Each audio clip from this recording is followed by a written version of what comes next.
Let's talk about something that can cause so much pain and confusion for so many of us. That moment when your loyalty to your parents seems to clash with your commitment to your spouse. It's a really tough spot to be in, right? So we're going to explore how to find the right path when these two sacred duties feel like they're pulling you in opposite directions. And let's just get right to the heart of it with a question that gets thrown around a lot, especially when emotions are high. If your parents tell you to, should you just divorce your wife? Is it really that simple? Is that what Islam actually teaches? This is the core dilemma we're going to unpack today. Okay, so before we can even begin to answer that, we have to understand something foundational. We have to talk about the immense sacred importance of parents in Islam. I mean, this is the very reason the question is so challenging in the first place. Their status isn't just some cultural thing, it's a core part of our faith. Just look at the order of this verse. Right after the single most important command in all of Islam, worshiping God and God alone, the very next thing mentioned is kindness to parents.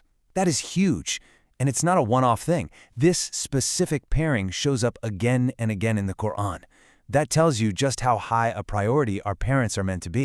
And the spiritual rewards we're talking about are absolutely immense. You know, there's a famous hadith with a pretty stark warning. It says a person is basically doomed if they have elderly parents living with them, but they still fail to earn paradise by serving them. Just think about the weight of that. And the father specifically is called the middle gate of paradise. Serving him is literally a doorway to Jannah. So what's with the number 3? Well, it comes from one of the most famous teachings. When the Prophet, peace be upon him, was asked who deserves our best treatment, he said, your mother. The person asked again, and again he replied, your mother. And a third time, your mother. It's only on the 4th time of asking that he finally says, your father. This just drives home the incredibly special and elevated status of the mother. All right, so we've established just how heavy that duty towards our parents is. Now let's circle back to our main question and tackle this huge misconception about divorce head-on. If our parents are that important, does their command to end a marriage automatically become a religious obligation? Think about it like this. On one hand, the entire goal of Islam is to build strong families, to unite people. On the other hand, we have a very famous teaching that tells us the single greatest achievement for Satan, the thing that brings him the most joy, is causing a split between a husband and a wife. So you really have to ask yourself, how could an act that is literally Satan's greatest pleasure ever be considered an act of faith? You've probably heard this crooked rib analogy, and sometimes it gets used in a really negative way. But that's a total misunderstanding of the teaching. It's not a justification for being harsh, it's the complete opposite. It's a beautiful metaphor that teaches us that a woman has a unique nature that requires gentleness and care. If you try to force it and straighten it, it'll break. The message is to handle the relationship with tenderness, not to shatter it. Okay, but I know what some of you might be thinking. What about that story? The most common counter-argument you'll hear is about Prophet Abraham telling his son, Ishmael, to change his doorstep, which was a metaphor for his wife. So, doesn't that story prove that you should obey your parents no matter what they ask? And this is where context is absolutely critical. That example simply does not apply to us today. Why? Because Prophet Abraham was a prophet. He was acting based on divine revelation, on wahi. Our parents, as much as we love and respect them, do not receive divine revelation. So to take this unique prophetic story and use it as a blanket excuse to break up a marriage today, especially without a serious religious reason, is a huge misapplication. It's an injustice. So if blind obedience isn't the answer, then what do you do? Well, this brings us to the beautiful, nuanced solution that Islam provides. It's all about finding the true balance between obedience to our parents and our ultimate obedience to God.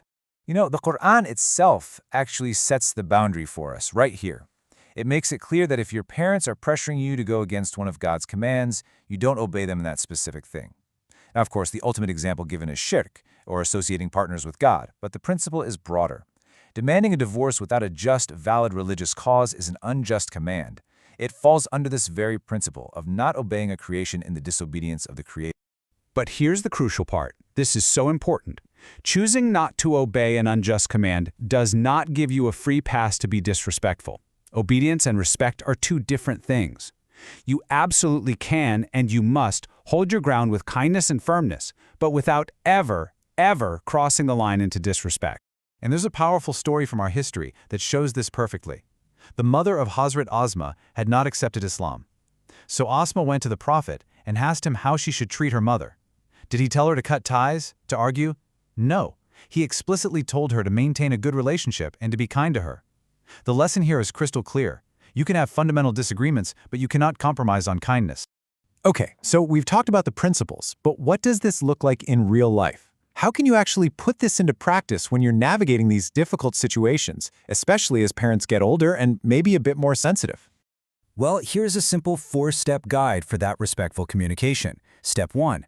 Avoid arguments. Seriously, when things are tense, it's better to have a brief, loving conversation than a long, drawn-out conflict. Step 2. Don't even say "uff." The Quran forbids even the tiniest sound of annoyance. Step 3. You're told to spread your wings of humility, which just means be gentle, be humble in their presence. And finally, Step 4. Pray for them. Constantly, sincerely, ask God to have mercy on them. So let's bring all of this together now by focusing on the single most important message and a powerful prayer for guidance that we can all carry with us. At the end of the day, it all comes down to balance. Islam is not asking you to choose one over the other. It's asking you to be just to both. You can't neglect your parents for the sake of your wife, and you absolutely cannot oppress your wife to please your parents. The true path is in the middle, giving each person the rights that God has given them. And maybe the best way to keep that balance is through this beautiful prayer the Quran teaches us. It's a constant reminder of everything they did for us when we were helpless, and it's a powerful way to soften our own hearts toward them. So I'll just leave you with this thought. How might things change if you made this prayer a daily habit? How might it change the way you see them and the way you interact with them?